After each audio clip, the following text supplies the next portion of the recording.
বছর ধরে অনেক রোগ ছিল, 8 রকমের রোগ। পাটা এরকম সব ভালো হয়েছে। হাতটা চলছিল, ওই জন্য ব্যাগে করে এনেছি। আমি হাতে করে দাঁড়িয়েছি, কোথাও রাখিনি, একভাবে আমি এই ফলগুলো মাকে দেওয়ার জন্য নিয়েছি। আগে এসেছিলে? আগে বাড়িতে বসে নাম জপ করে আমার পিঠে টিউমার ছিল, ওটা ভালো হয়েছে।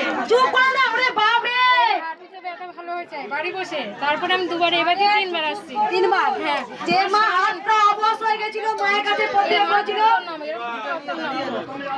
এই কানাই মাকে দেখা একটু। আর এই হাতে করে আমি নিয়ে এসেছি, এই যে আমার এই হাত ভালো হয়ে গেছে। আমি যেই মা হাত কোনোদিন তুলতে পারতো না, অবশ ছিল, পিঠে টিউমার ছিল, ভালো হয়েছে। পা খুলে সেটা ভালো হয়েছে। 8 রকমের রোগ ছিল তোমার। সামান্য একটু কোমরে ব্যথা আছে। শুধু কোমরে ব্যথাটা একটু আছে, ফোলা পুরো কমে গেছে। সব থেকে বেশি তুমি হাত নাড়াতে পারছো মা। হ্যাঁ, এই হাতে ঘুমতে উঠতে পারতাম না। আছে? কোথা থেকে আসছো তুমি মা? ওই রানাঘাট থেকে। বলি একবার, মা ছিলেন, মা আছেন, মা থাকবেন, আমাদেরই বিশ্বাস ভরসা নেই। তোমরা কি এমনি পাগল হয়ে গেছো? তাই রোদ গরম তাপ বৃষ্টি ঝড় সারাদিন মায়ের কাছে লাইন দিয়ে পুজো দিচ্ছ। তোমরা জানো তো 3বার এলে এই হাতে করে যে আমার হাত ভালো। হাত ভালো দেখাও একটু মাকে।